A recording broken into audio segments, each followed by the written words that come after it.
Please join me in welcoming Denzel Washington. Thank you. Thank you very much. I'm honored and grateful for the invitation today. It's always been great to be on the Penn campus.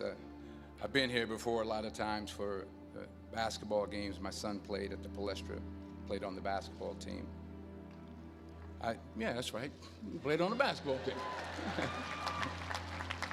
Coach didn't give him enough playing time. We'll talk about that later.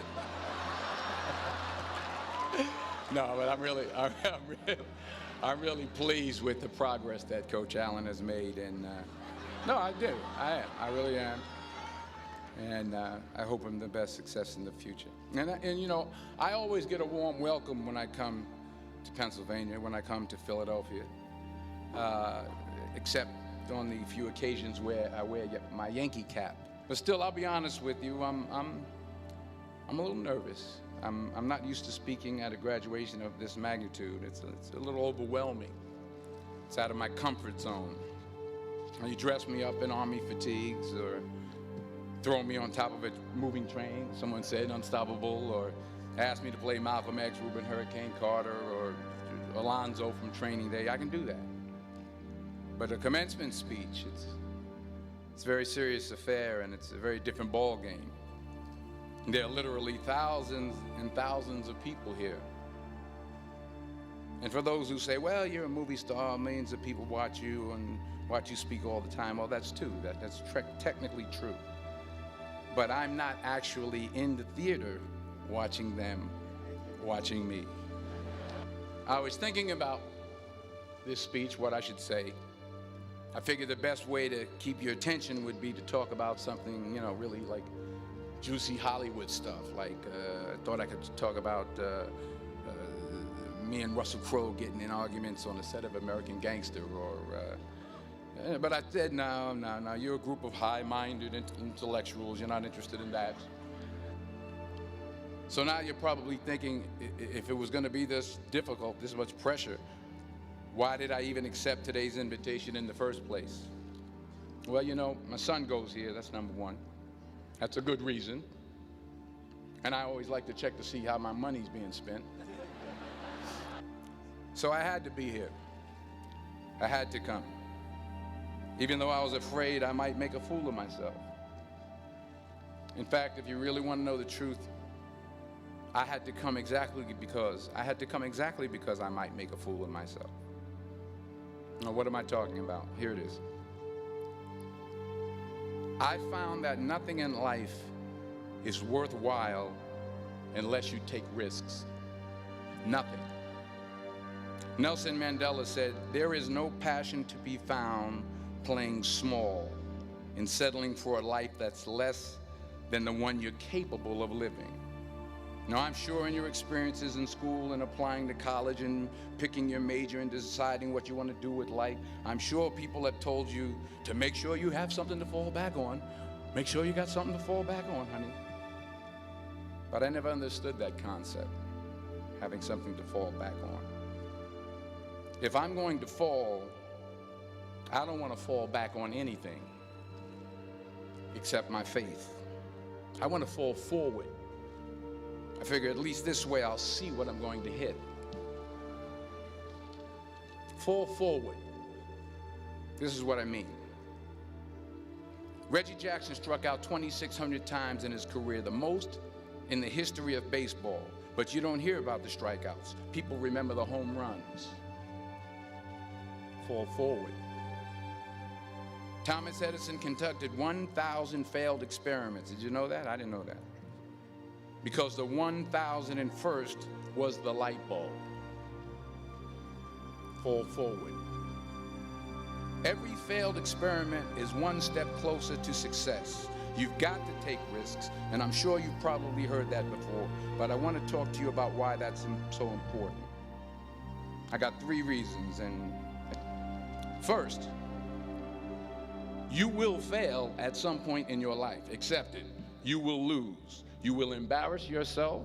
You will suck at something. There's no doubt about it. And I know that's probably not a traditional message for a graduation ceremony, but hey, I'm telling you, embrace it, because it's inevitable. And I should know. In the acting business, you fail all the time. Early on in my career, I auditioned for a part in a Broadway musical. Perfect role for me, I thought, except for the fact that I can't sing. So they say, oh, thank you very much, and you'll be hearing from us. So I come out with my little sheet music, and so I hand it to the accompanist, and she looks at it and looks at me and looks out at the director and was like, all right.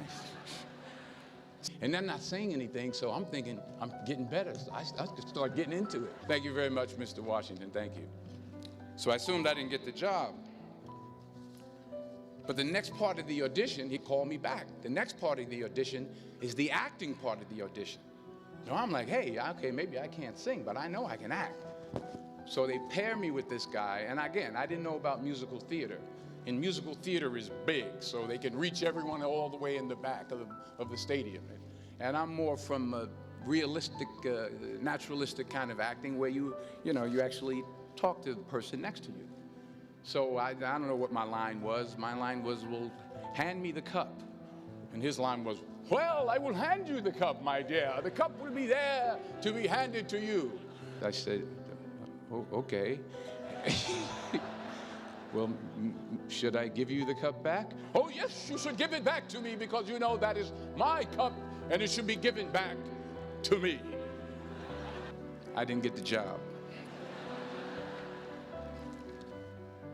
But here's the thing. I didn't quit. I didn't fall back. I walked out of there to prepare for the next audition, and the next audition, and the next audition. I prayed. I prayed, and I prayed. But I continued to fail, and fail, and fail. But it didn't matter, because you know what? There's an old saying, you hang around the barbershop long enough, sooner or later you're going to get a haircut. So you will catch a break, and I did catch a break. Last year, I did a play called Fences on Broadway. So someone talked about it. Won the Tony Award. And I didn't have to sing, by the way. But here's the kicker. It was at the Court Theater. It was at the same theater that I failed that first audition 30 years prior.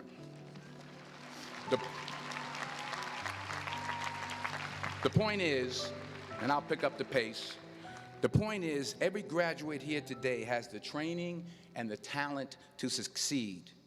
But do you have the guts to fail? Here's my second point about failure. If you don't fail, you're not even trying. I'll say it again.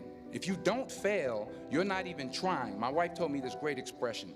To get something you never had, you have to do something you never did. Les Brown's a motivational speaker. He made an analogy about this. He says, imagine you're on your deathbed, and standing around your deathbed are the ghosts representing your unfulfilled potential. The ghost of the ideas you never acted on. The ghost of the talents you didn't use. And they're standing around your bed, angry, disappointed, and upset. They say, we came to you because you could have brought us to life. But I see you today. And I'm encouraged by what I see. And I'm strengthened by what I see. And I love what I see. Because taking risk is not just about going for a job. It's also about knowing what you know and what you don't know. It's about being open to people and to ideas. And I can't think of a better message as we send you off today. To not only take risks, but to be open to life, to accept new views, and to be open to new opinions. While it may be frightening, it will also be rewarding. Because the chances you take, the people you meet, the people you love, the faith that you have, that's what's going to define you. So members of the class of 2011, this is your mission. When you leave the friendly confines of Philly, never be discouraged, never hold back, give everything you got. And when you fall throughout life, and maybe even tonight after a few many glasses of champagne, remember this: fall forward. Congratulations, I love you, God bless you, I respect you.